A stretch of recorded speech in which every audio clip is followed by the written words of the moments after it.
pursuant to Chapter 2 of the Acts of 2023 and as amended as of March 28, 2025. This meeting will be conducted in person and as a courtesy via remote means in accordance with applicable law. Please note that while an option for remote attendance and/or participation is being provided as a courtesy to the public and board members, the meeting/hearing will not be suspended or terminated if technological problems interrupt the virtual broadcast unless required by law. This meeting will be recorded by the local scene, formerly known as pac-tv. Members of the public who wish to watch the meeting may do so by viewing Duxbury government access channels, which are Verizon 39 and Comcast 9. Viewers can visit thelocalscene.media/Duxbury for information about Duxbury programming, including streaming and watching replays on Duxbury YouTube. Tonight we start with an executive session regarding the King Caesar Fund and the deployment of security personnel. I would be delighted to take a motion. I move we go into executive session to discuss the King Caesar Fund case, which is of confidential nature, as the fund's purpose is to provide medical relief for the financially needy residents of Duxbury. And if the chair so declares, in accordance with Mass General Laws, Chapter 30A, Section 21, and the Select Board will adjourn, immediately after the completion of this executive session and reconvene in open session at or about 6:30. All right. Did that motion didn't include anything about deployment of security personnel services? And you need to say. Can you add that? Yeah. Oh, and Yeah, I just want to make sure, because on our agenda it's A and B. and for the purpose of discussing the deployment of security personnel or devices, period. All right. Excellent. And you need to say this. I will. Thank you. As chair, I declare the necessity for an executive session due to medical confidentiality regarding the King Caesar Fund case and the deployment of security personnel or devices or strategies with respect thereto. If we may have a second. We have a second. Any further discussion? Requires a roll call. Cindy? Cindy, aye. Brian, aye. Michael, aye. All right. We are in executive session.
Having concluded our executive session, please join us for the Pledge of Allegiance. I pledge allegiance to the flag of the United States of America, and to the republic for which it stands, one nation, under God, indivisible, with liberty and justice for all. Thank you. Next, we have open forum. I'll start with the board. Amy and I have been meeting with HR, with Jeannie and Rainey about the employee survey, and we've made great progress, and there'll be something coming out soon. Excellent. Thank That's you. all I'm Thank going you, to say sir. right at this point. And the other thing I wanted to say is the Coastal Resiliency Task Force sort of ran with what Rainey said about being able to apply for a grant for the Harrison Street project. And it's a water quality grant that needs to be done before we can do anything structurally. And so it's due Wednesday, I think. And they've been really working hard, and I commend them for all their good work. It's for the upper Bluefish River area. Excellent. Yeah. Thank you for that. Anything? Nope. All right. Thank you very much. I have a few things to share since our meeting on June 9th. First, thank you to the Duxbury American Legion Post 223 for visiting with our schools on June 13th to talk about Flag Day. A number of officers and members of the Post talked to students about the history of the American flag, flag etiquette, and some interesting facts about our flag, such as how many of them have been planted on the moon. Does anybody know? 3. Closer. Oh, a little more. 6. Wow. 6. Apollo 11, 12, 14, 15, 16, and 17. Seems a little excessive. I didn't know that. Yeah, 6 of them. Thank you Those to are all. all American flags? Those are all American And flags. are there Yes. any other flags up there of any other nation? I don't know. Well, Could be. okay. Well, All right. it was U.S. Flag Day, so. Yes. Thank you to all the voters who participated in the special town meeting last week. It was a very productive session, and we offer our congratulations to Town Moderator Jim Hartford on his first meeting in his new role. The Council on Aging held its annual volunteer appreciation reception on Wednesday, and I had the privilege of representing the Select Board. Our town is incredibly fortunate to have fantastic volunteers at the Senior Center and is also serving on a wide range of boards and committees across our town. We run on volunteers. Thank you all.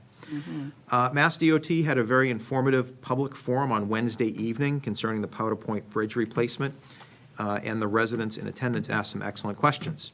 The state has a website for the project, and I'll read it for those who would like to visit. It's mass.gov/powder-point-bridge-replacement-project. There you can find a copy of the presentation that was shared last week. The meeting was also recorded by PAC-TV, or the local scene, and the video is available on their website, thelocalscene.media. I checked it today to make sure it's posted, and it's there. But most importantly for this evening, I would like to thank Michelle Satis-Stotts, our principal assistant to the board and the town manager. This is her last meeting with us. She's been with the town for 4 years. And will be leaving at the end of the month, and we sincerely appreciate your support and all the help you've given us, keeping us out of trouble. Thank you, Michelle. Thank you, Michelle. Some very late nights listening to us. Lots say of things late over nights. and over and over again. Yes. Appreciate it. Thank you very much, Michelle. Anything from the public, open forum? All right. We'll move on to regular business.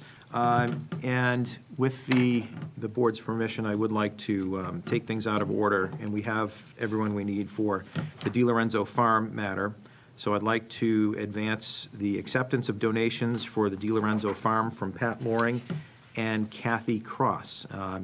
And Kathy is here with us tonight, and one of the farmers, Amanda Maximchuk, is here as well. And as the old adage goes, she has to make hay while the sun shines. Well, I don't think we have hay out there. The sun is shining, so we'll get you back out there. So I think we have a motion Oh, God. to, We're out of order. so I know, I'm going to find it. You're out of order. I've got it, I'm happy to read it if you'd like. The motion is to have we move that the Select Board accept with deepest appreciation the donations to the DiLorenzo Farm from Kathy Cross and Pat Loring. I'll second. All right, so would somebody like to make that motion first? Oh, so moved. All right, motion and a second. Any discussion? I Would, can't second my own motion, though. so I'll somebody second. else will Cindy. have to. Yeah. Second.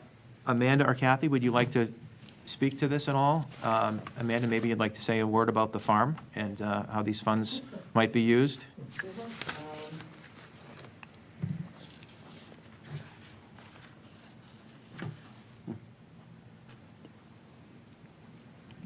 Amanda Maximchuk, 1216 Franklin Street, and also manager of the DiLorenzo Farm property, one of them anyway. We've spent the last 3 days harvesting chickens because of this heat wave that's coming through. And we are incredibly appreciative of the donations that are starting to move towards the farm property. We have a lot of capital projects that we need to work on. The high tunnels are almost built, and that was NRCS funding, but there's a lot of things that need to be done that don't involve government funding at this point in time.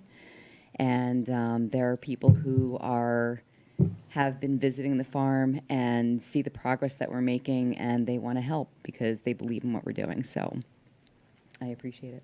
Well, congratulations to you and Brett for all that you're doing on the farm so far. As we know, it's town-owned land, but the folks who are actually doing the work are private citizens who have a 10-year license from the town, and you've really made tremendous progress already, and it's only been a few years. So we're very excited to continue to see improvement on the farm, and thanks Kathy and Pat, who's not here tonight, but for the financial donations to the town, and for all the volunteers you have who help with the laboring, shovels, and that sort of thing, because we know it's not an easy task to do what you do out there.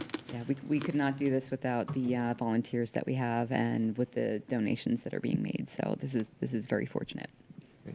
I just want to say the donations were very kind and generous, and I'm sure that very gratefully accepted.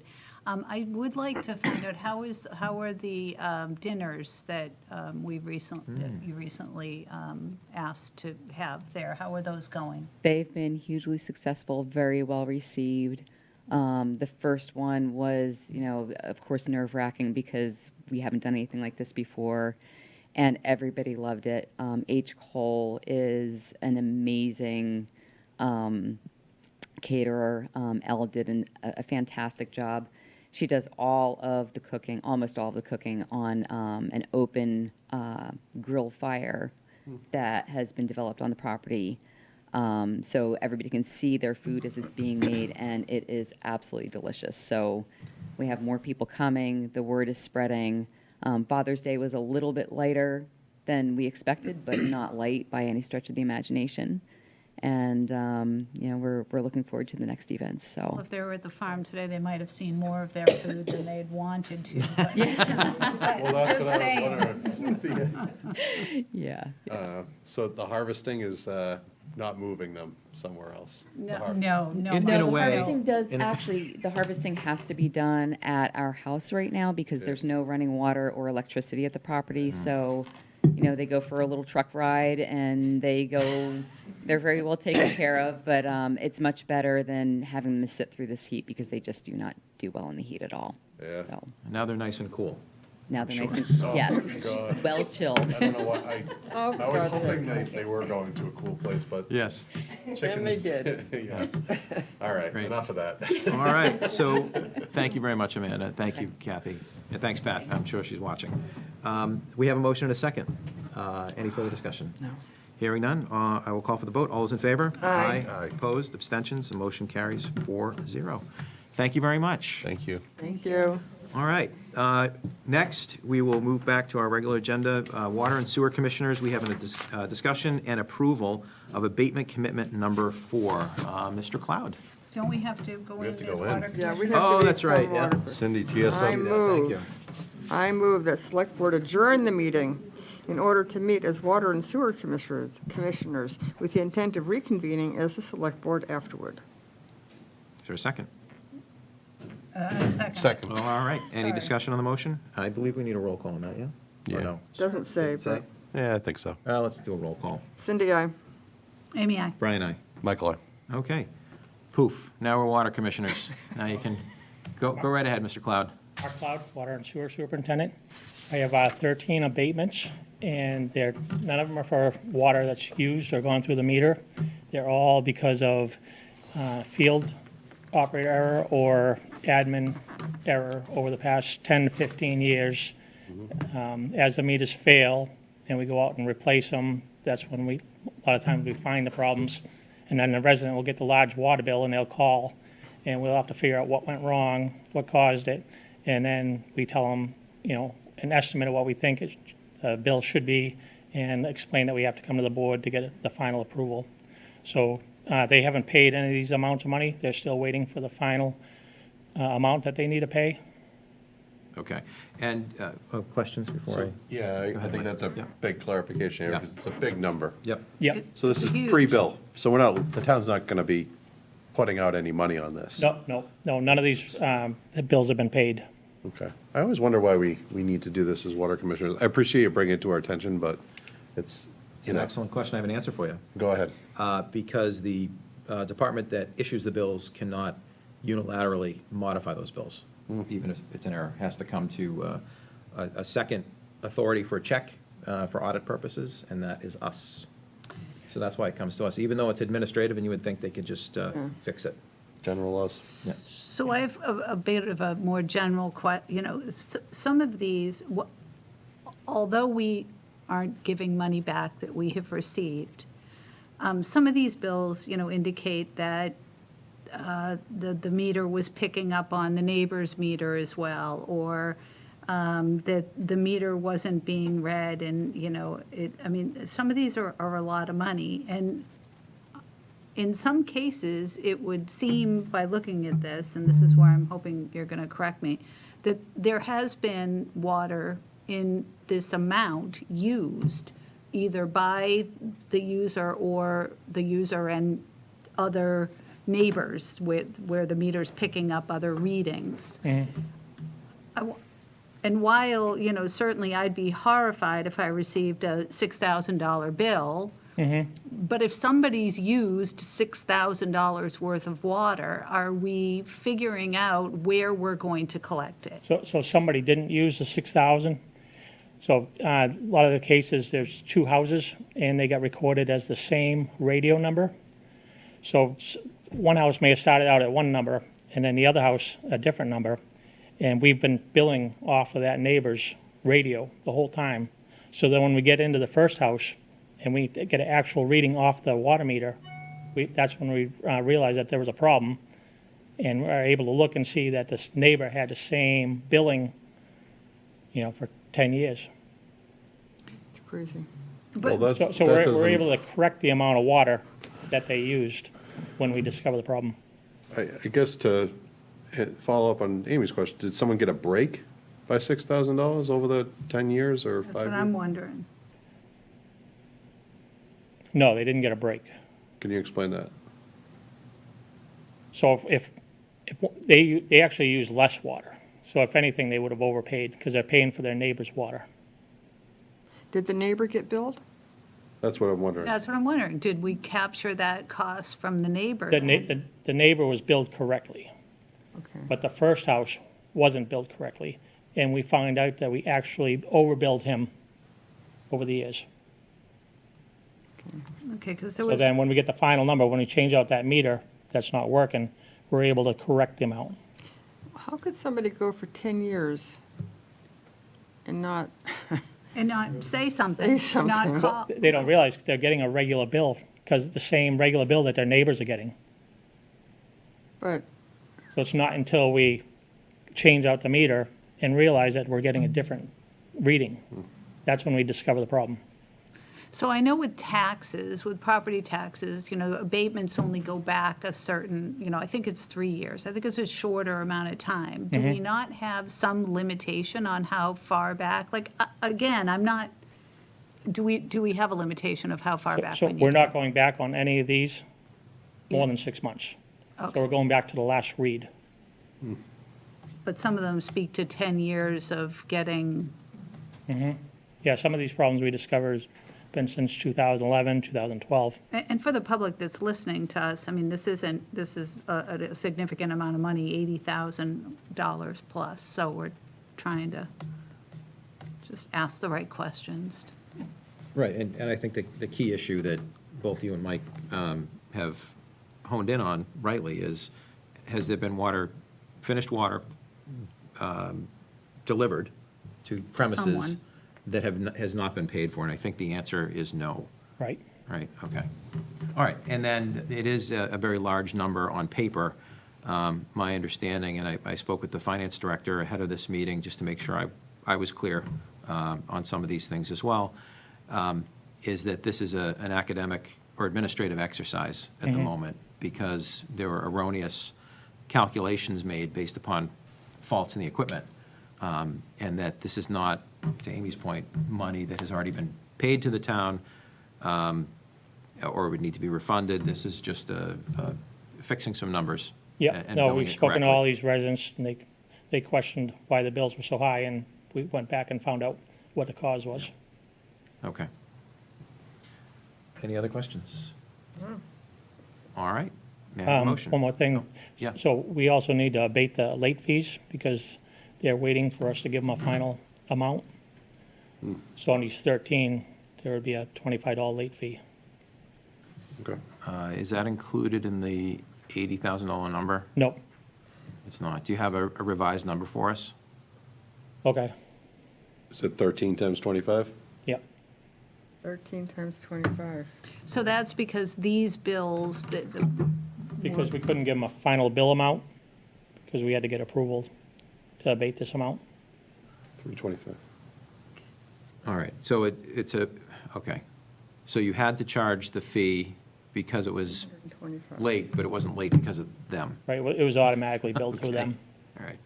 So if I did a motion for the total amount and then for an additional $325 for late fees, $25 late fees for 13 individuals. Yep. yep, 325. All right. Why don't we go with a motion on that? 25. Yep, okay. I move the Board of Water and Sewer Commissioners approve the abatement totaling $80,000,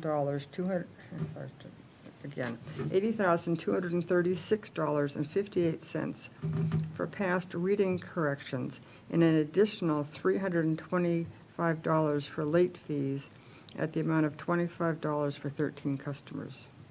second. Any further discussion? Hearing none, I will take a motion. Well, we vote. Yep, aye. I don't think that has to be, Oh, no. no. All right. All in favor? Aye. Opposed? Abstentions? The motion carries 4-0. All right. I have one. Thanks, Mark. Yeah, I have one. While we're still water commissioners, topic came up about the water bans. Yep, There was a ban, 1 day a week. Believe it's been changed to no ban anymore. yep, so there's three occurrences that set the water restrictions. Yeah. And they're all in our water permit. So one is by the drought, that could force us into water restrictions. The second one is a stream flow level at the Indian Head River in Hanover. When that drops to a certain level during a time of year, that sets off different restrictions.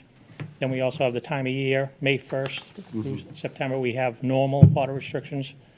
So there's a lot of different parameters that can set the water restrictions, and it can change throughout the summer. Okay. Can you tell us what restriction, what are people allowed to do right now? Currently, it's 3 days a week, odd and even, 4 to 8, no, 4 to,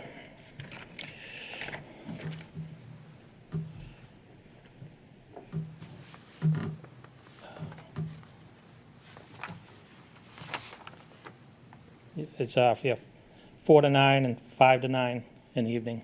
Okay, so if you're an odd number house, you pick the odd days, the odd date, right? Yep. Yep, okay. Just a point of clarification, because I think it was a surprise to us about the 1 day. So that was due to the drought? Well, it's a point of, I believe Amy asked the question because we didn't know. And could you explain to the public why you're permitted to unilaterally, without the water commissioners, to issue these water bans? Well, just to follow the permit. The permit sets these restrictions, Yes. and so it's announced by the Mass DEP, when we're in a drought, and that we have to impose the restrictions that are in our Water Act permit. Okay, so this is from the DEP. They're telling you what to do. Yes, Okay, yeah. so it's not- It's all in our Water Act permit? Right. We have no discretion. No. Just making that clear to the public so that Unless they we know want to where. enforce stricter restrictions. No, We it's, have to follow everything in the permit. yes. I just wanted a point of clarity for the public's. Thank you. Mark, on the Water Department's webpage, or webpage on the town's website, I see the document you just presented to us is called Water Restrictions 2025. It's available on your webpage. And just to follow on what Amy was just talking about, odd-numbered houses are restricted to Tuesdays, Thursdays, and Saturdays. Even-numbered houses, Mondays, Wednesdays, and Fridays. Okay. All outdoor watering to be done between 4 a.m. and 8 a.m. or 5 p.m. and 9 p.m. Right, so it has nothing to do with an odd numbered, an odd date or whatever. It's Monday, Wednesday, Friday, right? Yep. Yeah, okay. All right, anything Person further? that was No, thank you. watering yesterday afternoon at Thank you. Thanks for 1 fixing. o'clock. All right, thanks. Better Mark. I know before- there's a lot of cleanup. Yeah. Thank you. I move Mark. that the board adjourn their meeting as water and sewer commissioners and reconvene as the select board. Second? All right, Yeah. any discussion? Oh. Hearing none, I'll call for the vote. All those in favor? Aye. Aye. Opposed, abstentions, motion carries. We are back as the Select Board. Next is our discussion with Hall's Corner Working Group, presentation of conceptual plans. I think I see Mr. Schneider from Fisher Associates online. Yes, correct. Could you also add Chris Kuschel as a panelist? He's also from Fisher and he'll also be presenting this evening. Okay, great. I'll just give Michelle a moment or two to push the right There's buttons Chris. here. And He's there. Okay. And just a point of clarification before we get into this, is this a project that is being, the proponents are the planning board, or? So this was, the Halls Corner Working Group was set up at the recommendation of our previous planner. And we appointed a number of individuals to look into this. Some of them have meetings tonight. Our planner also has a meeting tonight with the planning board, as well as Emily is with the planning board as well tonight. So we are limited in our numbers here tonight. I actually wasn't present during the afternoon meeting today because I have a So you're daytime on job. this committee? I am the liaison. I'm not actually on it, so assist where needed. This is, their funding came from a grant that Chris Ryan? had received. It expires at the end of the month. So this Fisher Associates is done at the end of this month. They're presenting what they're proposing? At this point, yes. Okay. As I understand it, and I can be corrected on this, but, and Emily's here as well, so, and Kathy from the Halls Quarter Working Group. They met regularly and when appropriate, particularly with respect to the information. I mean, this is, the initial meetings especially, we're catching up. There's a number of studies and a number of plans that have been done over the years. Yes, there have. So I know they'll speak to that a little bit, but they had reviewed all those. So when they were ready to present to the working group, that's when things started to pick up. Thank you. I but, appreciate the context. No problem. Okay. And Mike, you mentioned Kathy Cross, who's Yep. was a generous donor for the farm. She's also a member of the Halls Corner Working Group. Kathy, is there anything you would like to present tonight? Okay. Yeah. We'll have to put the AC back on soon. Kathy Cross, Baby Road, member of the Halls Corner Working Group. I just want to set some expectations on what we're looking for from the board tonight. We've been working, as Mike said, we've been meeting regularly for almost a year now. And our goal is to make a better pedestrian safety access for Halls Corner. We didn't address any of the zoning issues. We just thought it would take too long. We're hoping that we'll take a look at the concept diagrams, and then, if you agree on that, we'll continue to move forward to look at action items from the prioritization plan, from Complete Streets, and also from the comprehensive plan.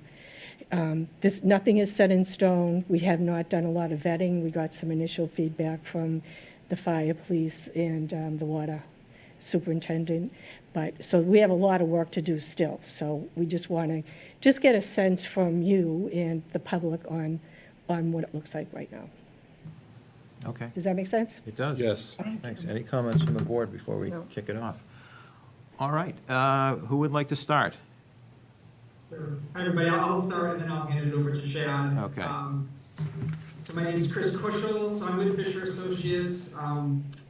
Just for a little bit of background, if you're familiar with Metropolitan Area Planning Council, I worked for MAPC for over 11 years. I was the manager for the land use department before going to the private sector and relocating to Western New York. So for this original, when Chris Ryan first sent out this RFP, it was actually originally intended to be a land use and zoning plan. But the subsequent planner, Paul, and the committee decided that the town would be better served to really just focus in on the transportation component of this, as opposed to thinking about land use at this point. So we sort of pivoted at that juncture, and then we really focused in on transportation. As was mentioned, this area has been studied for probably more than a decade, and actually my very first project when I started at MAPC was a project that we did for Hall's Corner. And so, many of the recommendations as it relates to transportation were fairly similar, and they mostly had to do with reorganizing or formalizing that sort of makeshift roundabout that we have there today. Unfortunately, none of those previous studies really, I think, took like a deep dive into the implications of it. And so I'm going to hand it off to Chad in a minute or two. But I just want to note, working with the working group, we looked at every potential permutation option that we could think of on this intersection. This ranged from a full roundabout to a mini roundabout to reconfiguring into a 5-way intersection. All of these had very strong impacts on the on-street parking, and the working group, especially having business owners as part of the committee, were very concerned about any loss of on-street parking, and so that made really any of these options, despite any potential positives that some of them may have, as really just not seen as feasible. So where we ended up putting a lot of our focus at that point was on a fairly simple solution of essentially adding pedestrian safety features, primarily some sidewalk, some sort of crosswalks. Even these, though, will have some impact on the on-street parking.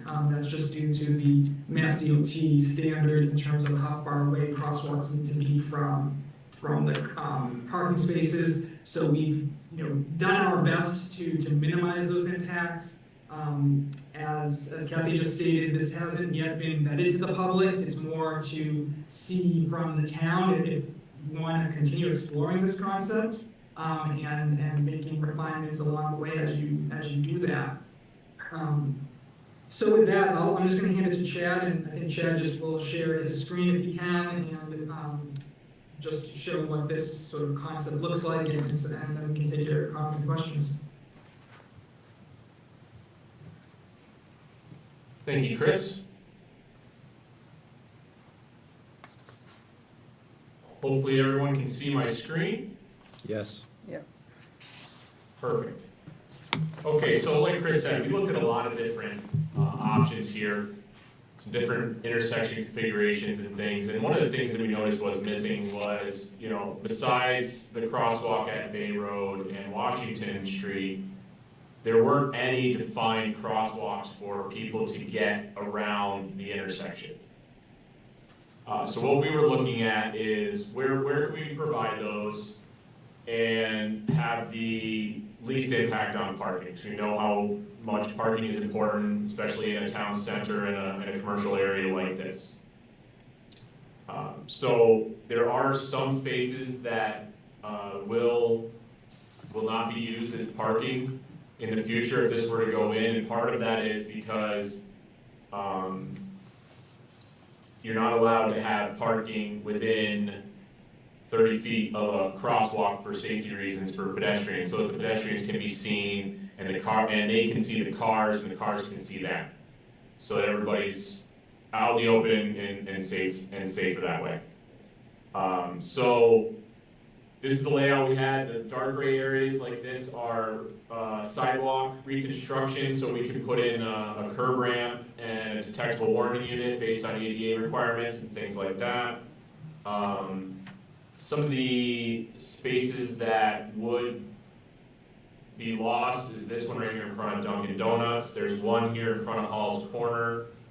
The two on street here in front of the insurance and mortgage building, and then the two over here as well in front of Duxbury Wine and Spirits.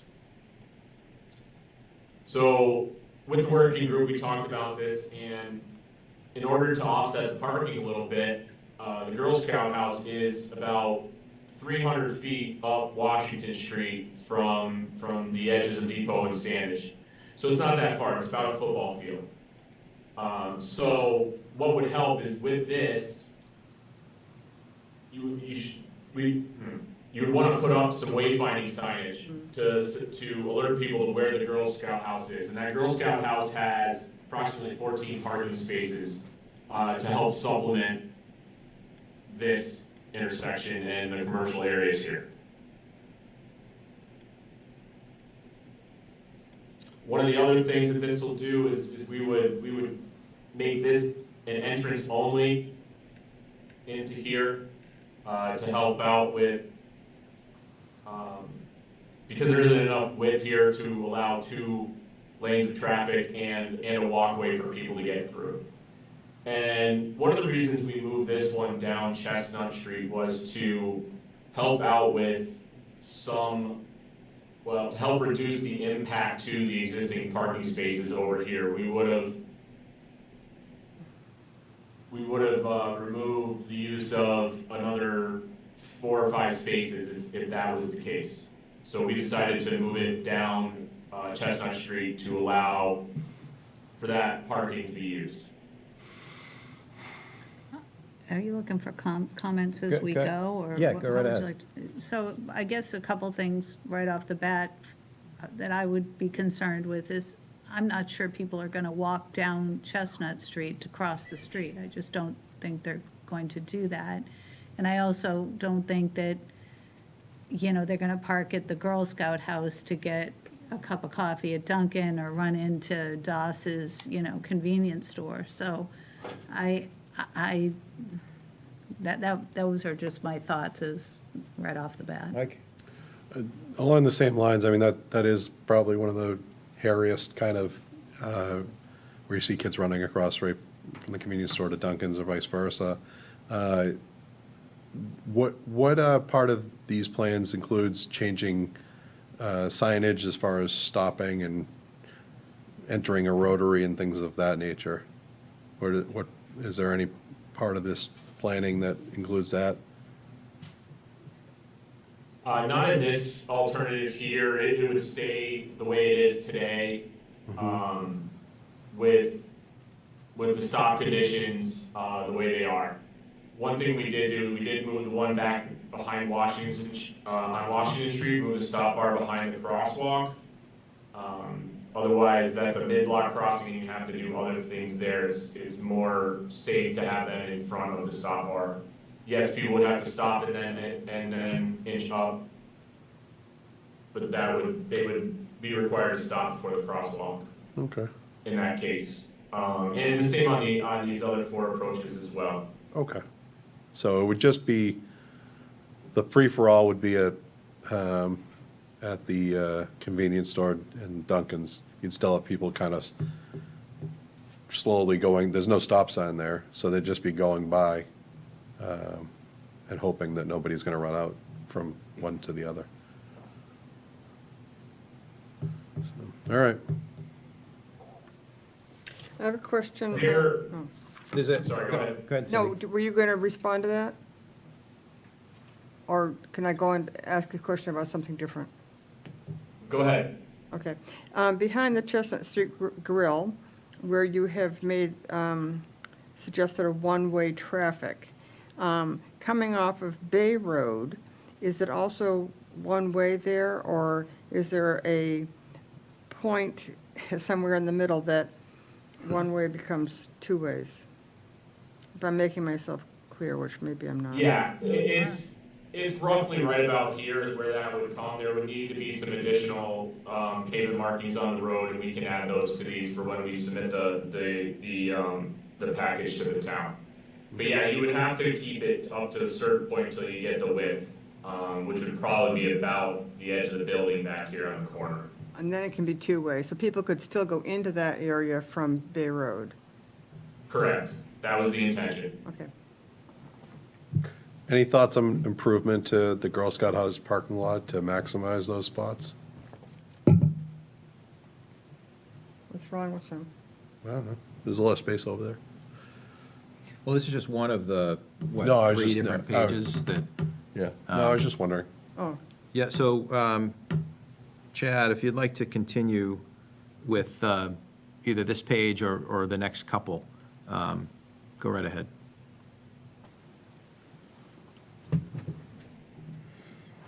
Well,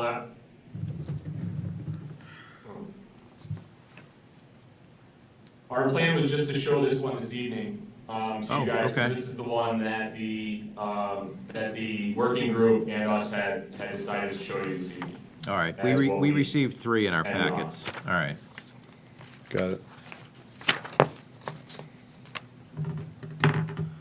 So thinking outside the box a little bit, I mean, as difficult as it is for some people to navigate Hall's Corner, which quite honestly, I don't understand, but I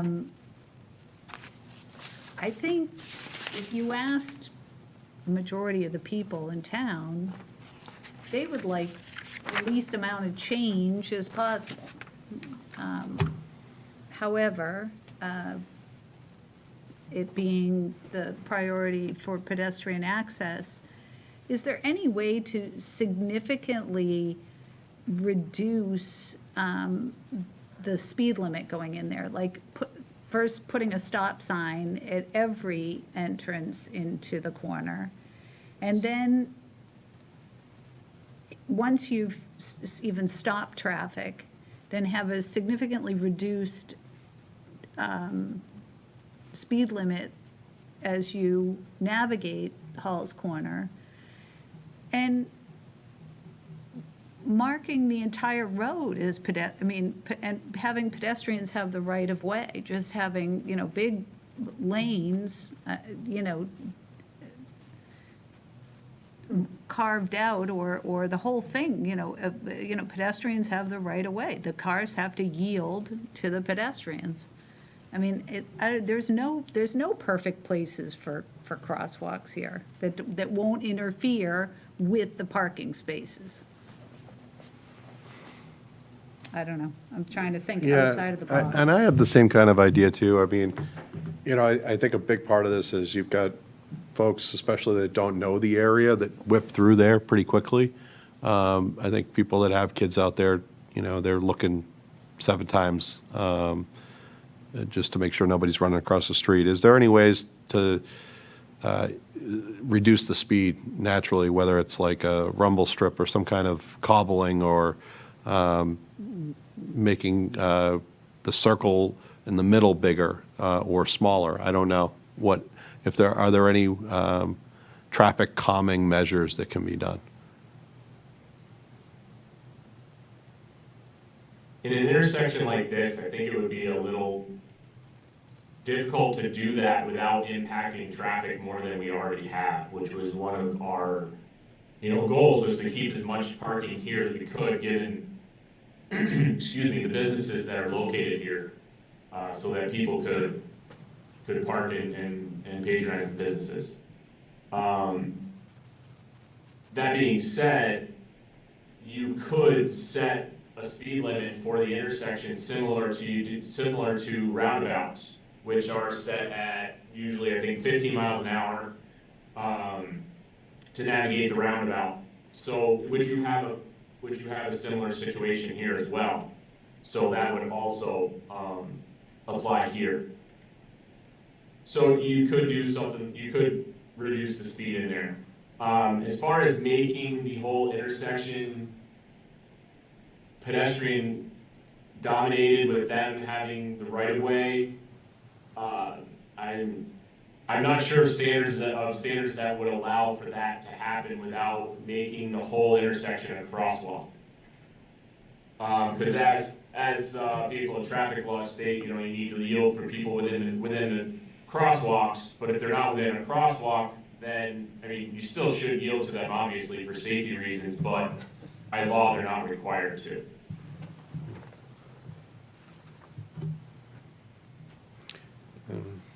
There's no easy answers here. That's why it keeps getting studied. Yeah. Yeah, and I'll tell you, my own personal preference too is to do something and see how it works too. I think that, like Amy, I agree that, people love our town and how it looks, and there's not an urgency to change things dramatically, but maybe trying a crosswalk, seeing how that affects it with new curbing and signage, see if it's used from one side of the street to the other, maybe something that's more popular, that has less of an impact on parking, just to see what it looks like, people enjoy it, or something like that. I'd just like to see something. A lot of people have studied this. A lot of people are concerned with pedestrian safety. I would like to get started with something just to see if it improves safety. But Mike, I think the other side of that is if we try one of these Yeah. crosswalks, we're gonna lose some parking spaces. So Right. those businesses that lose those parking spaces right out front are gonna be impacted. Yeah, and like even just looking at the Noria to Duncan's, I don't even know, that one of those spots, I don't even know if it's a legal spot. I know I see the police sit there sometimes, but, that's a less Oh, the one impact. that pull up beside? Yeah. On. That's where those are the slanted there. Yeah. That's, it's like if you had a flat tire, you park there, but. That's on St. George Street, right? No, that's on Depot. On Depot, right. Yeah, so, if something like that, just to see the impact and, maybe make it a little safer for people to go from one side of Depot to the other, just to see how it would look, and, it's a start. Depot, it is Depot. Kathy? Yeah. I just had one comment. The Complete Streets Prioritization Plan, they did suggest speed humps and raised crosswalks along Bay Road and Chestnut Street as well. So that would be something else we could consider. So, But it is quirky. Yeah, that's a great great way to put it. Kathy, what can this board provide by way of feedback or input that would assist the working group with whatever it's got next on its to-do list? Well, I think first we just wanted to see if we were at least on the right track here. There's still a lot of vetting, there's still a lot of input from, we haven't talked to the sidewalk committee or any of the business owners. We did have some business owners attend our meeting this afternoon. And, they have great ideas too. So I don't know, I think we'd like to continue, at least for a short term, and maybe come back, sometime in the fall. And unfortunately, the consultants, their contract ends Monday, a week from today, so. Has the working group received any traffic safety, pedestrian safety data from maybe the police department on this that help us shape, where we need to focus? Well, most? the police department did not have any immediate feedback. The fire chief suggested moving a hydrant, and the water commissioner had some suggestions that if we were really going to redesign, we'd have to replace some water. Okay, no, I asked because if we had data saying, oh, this particular corner is, high-traffic accident issue, or people are, been hit at another corner. Yeah. That would, for me, that would help me figure out, what would make the most sense before we start talking about removing any parking spaces that are at a premium Yeah, I would already. think that the police would have, would have that information. Do you know, I forgot if this is so, but is there money available through Complete Streets or another planning grant that we can actually use to implement some of these ideas? And I don't know if, maybe it's for the consultant. Yeah. The Complete Streets prioritization funding is for implementation, as I understand it, as long as it's already on your prioritization plan. So it sounds like you have your planning done and it has certain recommendations that are applicable. I believe the funding has to be used to implement what's on that prioritization plan. How do we get the left hand to talk to the right hand? I think you'd probably need to amend the prioritization plan, but I don't know that process, and I don't know if that is possible. I think that would be a question for the consultant, whoever created that prioritization plan. What prioritization plan are we talking about? The Complete Streets we did, I think it was under Val, we did a Yep. Oh, okay. prioritization plan. That was the Okay. program The that, sidewalks primarily on Washington. Is this consistent with that, or is it different? Well, they had suggested the speed bumps and redesigning the traffic circle, which I think is kind of a non-starter. I don't think Yeah. anyone has the appetite for that. And then bicycle racks and smaller suggestions like that. And also the sidewalk on Depot Street. What was that, the sidewalk, what? On Depot. Street, to go, in 4 phases like we do in Washington Street. That was their proposal. So the pedestrian access, it was more for access than it was for safety. This wasn't, the redesigning for pedestrians wasn't based on past safety issues with, say, somebody got hit or there's been, Other than experience. yeah, no, it's more to navigate, to make it easier for people to kind of get from one, or to park here and run over to Chestnut Street, or, so it's more of a, yeah, I just want to, for convenience rather than for safety.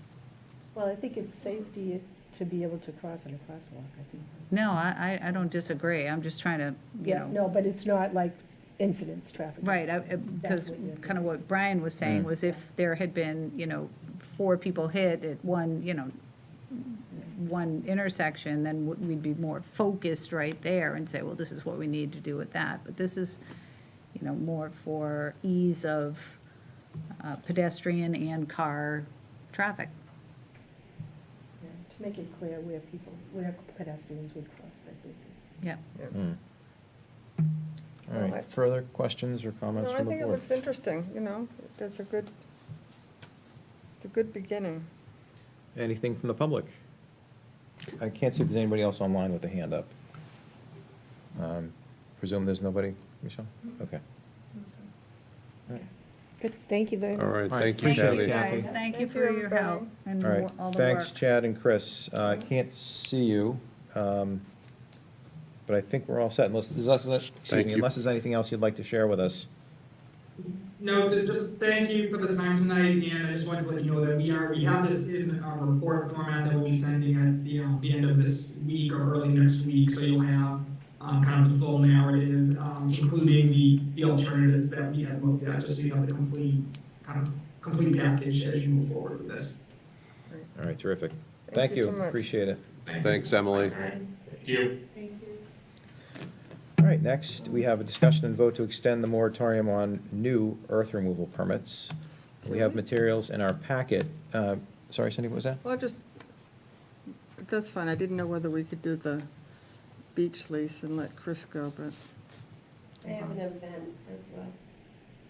Yeah, she's got an event too. This should only take a Appreciate the second. thought, 'cause We could do the event to too. Cape Cod is ugly. We're looking on the bridge at nighttime. We can do the event too. We can do everything at once. Let's just take care of this earth removal permit that's real quick. fine. Yep, okay. course. No problem. And I think, Amy, was there anything you wanted to address on this? No, the letter says it all, just for the public. We've been working on the new regulations for earth removal. They are quite restrictive by design, quite restrictive. We wanted to get them out. We've worked with, I've been working with several people on these, including Town Council and Jim Wazlewski. All of their comments and suggestions have been incorporated into these, so I think it's time that the board look at them, digest them, and then we put it on for an upcoming meeting, so anybody from the public who may wish to comment or not, again, they're restricted by design. So, yeah, it's time that we could move forward, but we needed just a little bit more time because our moratorium is up July 1st. And while these are well on their way, but we wanted to get a little cushion in there so that we aren't under the gun. Okay, so there are no changes that we're considering at the moment. We're looking at potential changes. We're not voting on any changes yet. No. The purpose for the moratorium is to allow more time to clean up whatever needs to be done Yep, with and the to get review. these adopted. All right, Yep. and the proposal is to extend the existing moratorium on new permits to October 1st. Has, I think that was a little aggressive. I think Rainey and I decided that September 1st was fine, so I don't think we need to go all the way to October. Again, I think that these can be adopted in the next month or so, but, so I Okay. think that's a little aggressive. has anybody spoken with folks countywide about other issues that are being raised and say where ocean spray is and things of that nature and all the issues, environmental issues that people are concerned about? Yes, we've had some communications. I've had a gal in town reach out. Yeah, I don't know that's if what I'm you've thinking seen of. that. Again, I think now that these are out in the public, she's going to have an opportunity to read these. And when we have this on the agenda for our consideration and vote, it will give the public an opportunity to weigh in. Hopefully the folks that were so impacted in the Tea Kettle area will also see these, and if they have comments, concerns, they're certainly welcome to get in touch with me. Or, again, this board will deliberate on these in an open meeting and adopt them or not. All right, so you're not looking for any feedback? Nope, this is your first chance. There's a lot here. They're significantly, again, more restrictive than what was here, and so this is the board's first chance to see them. Any questions or comments from the board concerning the request for an extension of the moratorium? No. All right, I'll take a motion. Okay, I move that the board enact a moratorium until October 1, 2020. What? Can you do it September 1st? You want to do September 1st on that? Okay. If it's not ready, we can extend it more. All right. I move that the board enact a moratorium until September 1, 2025 on any new earth removal permits effective immediately. Second? Any further discussion? Hearing none, I'll call for the vote. All those in favor? Aye. Aye. Opposed? Abstentions? Aye. Motion carries 4-0. Next is vote to sign the Duxbury Beach lease. Want me to make a motion? Yep, town meeting's already appropriated the funds. I don't know if there's really anything. We for us also to discussed the lease prior to town meeting purposefully, so that we wouldn't be having this discussion now. I move that the Select Board vote to sign the lease agreement between the Duxbury Beach Reservation, Inc. and the Town of Duxbury dated June 23, 2025, for a term of 12 months, beginning July 1, 2025, and ending on June 30th, 2026, as presented. Second? Any discussion? Comments, questions? No? Okay. I'll call for the vote. All those in favor? Aye. Opposed, abstentions? Motion carries 4-0. Why don't we fast forward to event permit for Movie July night. 18th? Yeah, movie night, DBR movie at the beach park. And I'm told, unfortunately, it's not Jaws. Chris, would you like to address us? Chris Latazzi, Duxbury Beach Reservation. My fantasy has been twofold for 8 years. One, to have a dog day. Two, to have a double feature of Nemo followed by Jaws. Jaws has a rule that it can't be shown within so many feet of a water source, Is that true? which I think is crazy because it's been at Woods Hole Group, Woods Hole Oceanographic Institution, which Woods Hole by itself is under sea level. So I don't think you could get any closer to the water than being there. But their distributors have a moratorium. So unfortunately, we're too close to the water to show it legally. So we're sticking with our first. There's going to be a double header. But our first option for the evening for that day is Nemo. So we have acquired Nemo, and we're going to invite everybody to the beach. It was done once before, years ago, and technology has changed quite a bit. So we're hoping that we don't run into some of the issues that they had with securing blow-up screens and bits like that. So looking forward to doing this. We're trying to do it once to see, how well it's received, and we have a lot of ideas for other movies, but we figured, like Dog Days, we'll try it once and see how it goes, and then hopefully we'll be able to add it to our schedule as we go on in the summer. We also have another event that will be coming to the board soon. We just filed that as well for a bring back something that had happened at the beach 20 years ago that we're going to try to implement again. So. Cool. Chris, question for you on the movie. For folks who are interested in taking part, where do they find information about it? Well, we haven't announced anything because Okay. we're waiting for our select board to approve. And once they do that, we did a little teaser saying there might be a movie coming, keep your ears. But we will have it on Duxbury Beach Reservation site. It's going to be held at Duxbury Beach Park, which is Blakeman's a part of. So it's in that parking lot.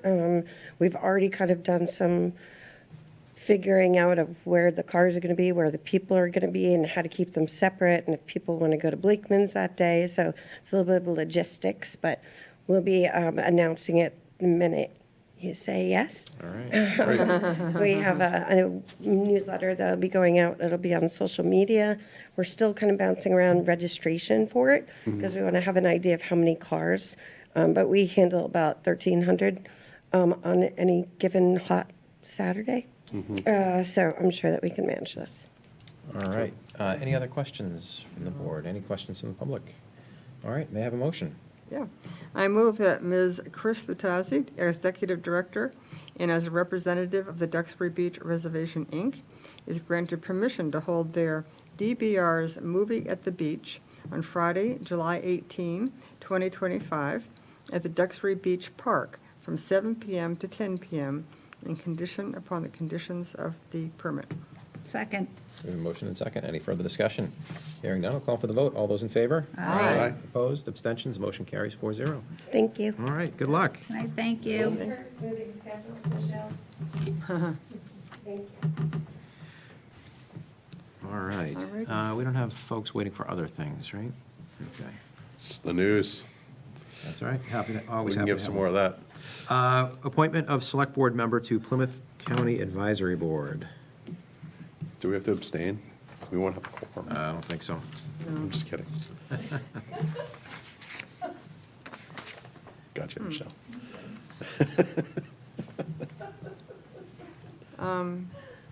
Do we need to make a motion? Are we voting on this? Yep.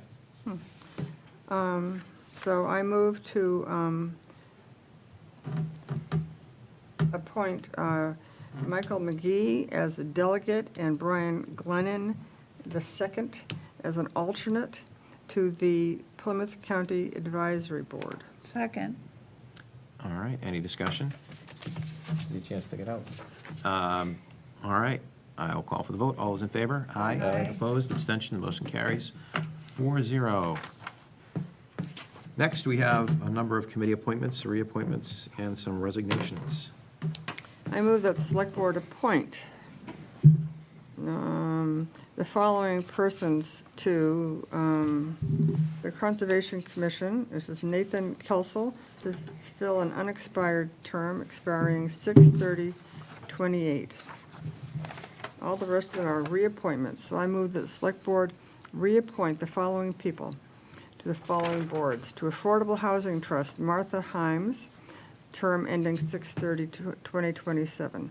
Agricultural Commission, Ori Fontaine and Gregory D. Morris, for terms expiring 6/30/2028.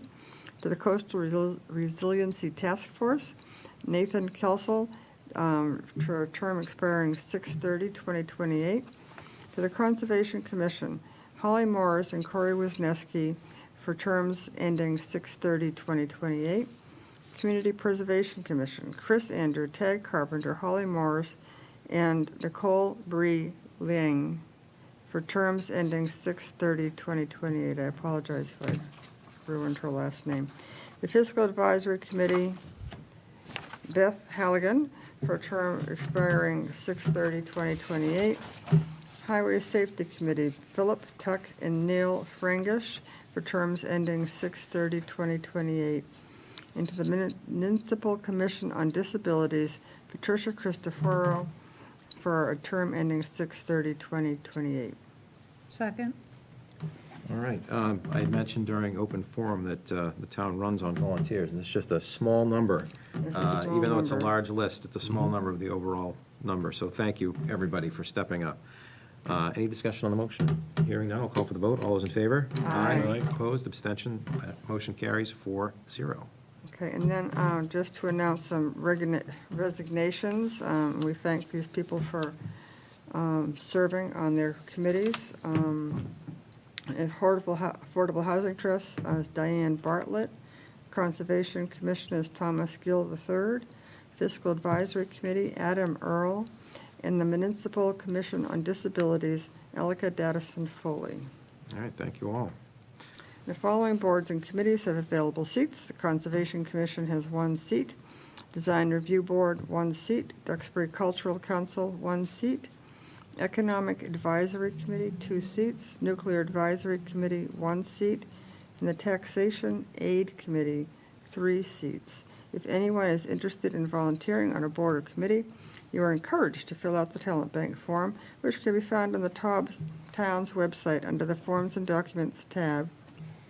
www.town.duxbury.ma.us/home/pages/forms/documents.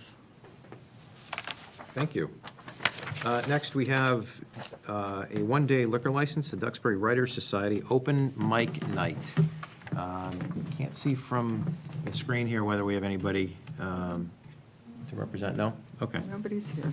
I move that Ms. Danielle Viafori, representative of the Duxbury Writers Society, is granted permission to hold the Duxbury Writers Society Open Mic Night at the King Caesar House Barn, 77 Alden Street, on Thursday, July 24th, 2025, from 6 p.m. to 9 p.m., and contingent upon the conditions of the license.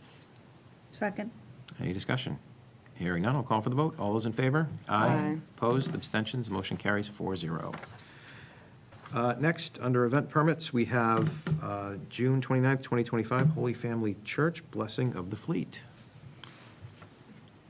No one's here for that either? Okay. I move that Mr. Timothy McKinney, representative of the Holy Family Church, is granted permission to hold the Holy Family Blessing of the Fleet at the Duxbury Bay Maritime School on Sunday, June 29th, 2025, from 3:30 to 5:30, and contingent upon the conditions of the permit. Second? Any discussion? Hearing none, I'll call for the vote. All those in favor? Aye. Aye. Opposed? Abstentions? Motion carries 4-0. Next, we have minutes. The first is executive session minutes, and with your permission, fellow members, I would like to continue that to the next meeting, as I do have comments to these executive session minutes from June 9th. No problem. All right, and likewise with the open session minutes, I have comments for, let's see, the first one, March 31st, but I don't have comments for the second one, so I'm happy to take those unless somebody would like to make modifications. You wanna I make wasn't your- here for that. Is that April 17th? April 7th, Yeah. yeah. The March 31st, are you going to make those comments now? Or you gonna- No, I He want to wants mark it hold up. the minutes. Yeah. Okay, fine. Then I'm going to move to approve the 4/7/25 Select Board open session minutes as presented and as presented.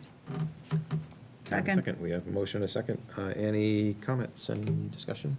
Hearing none, we'll call for the vote. All those in favor? Aye. Aye. Opposed? Abstain. Okay, with one abstention, 3-0-1. Announcements. Okay, oh dear, We have a number of them. there's a whole lot of them.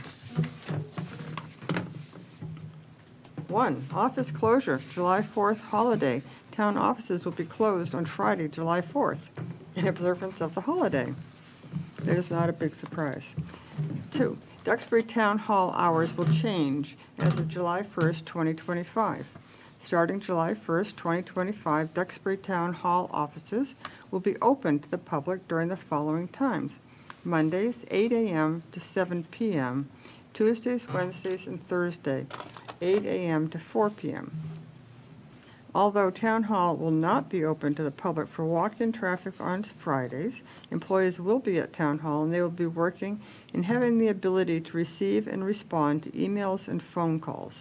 Since Friday, July 4th is a holiday, the first non-holiday date of this change will occur on Friday, July 11th. For the town clerk's office only, that office will remain open until 5 p.m. for election-related services on several specific Fridays to comply with election laws. As those specific dates draw nearer, we will be working with the town clerk's office to provide additional information and updates to the public in advance. Also, as of July 1st, the Duxbury Free Library will be closed on Sundays. And the transfer station hours of operation will be from 8:30 a.m. to 3:30 p.m. Wednesday through Sunday. 3, the 4th of July parade will be starting at 2 p.m. from Hall's Corner, traveling down Washington Street, turning onto St. George Street, and ending at the Duxbury Middle High School complex. At 12 p.m. on July 4th, the following road closures / detours will go into effect, entering the Hall's Corner area. Only essential vehicles and parade participants will have access beyond these points: Bay Road to Bayview Road, Chestnut Street at Pilgrim Byway, and Depot Street at South Station Street. For those needing access to Hall's Corner area during this period, traffic will be one-way inbound to Hall's Corner via Depot Street and will be one-way outbound from Hall's Corner via Chestnut Street. Please note that no parking signs along the parade route and elsewhere will be strictly enforced. 4, outdoor water restrictions effective June 11th, 2025 to September 30th, 2025. That's all it says about that. Oh. We have, that was what Mr. Cloud gave us earlier this evening. Okay, which are odd-numbered houses will be restricted to Tuesdays, Thursdays, and Saturdays, and even-numbered houses will be restricted to Mondays, Wednesdays, and Fridays. All outdoor watering to be done between the hours of 4 a.m. to 8 a.m. and 5 p.m. to 9 p.m. Water use is not subject to mandatory restrictions that are those required for health and safety reasons by regulation for production of food and fiber, for the maintenance of livestock, or to meet the core functions of a business. Example, irrigation of a golf course, or plant nurseries to maintain stock. No watering on Sunday. Rain sensors must be installed and used on all irrigation systems. Violation fines will be $50 for the first violation and $100 for each subsequent violation. All right. Is that it? No. Oh, okay. No. Keep going. 5, the DEF road race will be taking place on July 4th between 6 a.m. and 11 a.m. Expect delays from St. George Street School Complex to Powder Point Bridge access. The next scheduled Select Board's meeting will be on Monday, July 14th, 2025 at 6:30 p.m. Okay. May I have a motion? I move to adjourn. Yeah, All those, I'll second it. Motion and second, any discussion? Hearing none, I'll call for the vote. All those in favor? Aye. Opposed, abstentions, motion carries 4-0. Thank you, everybody.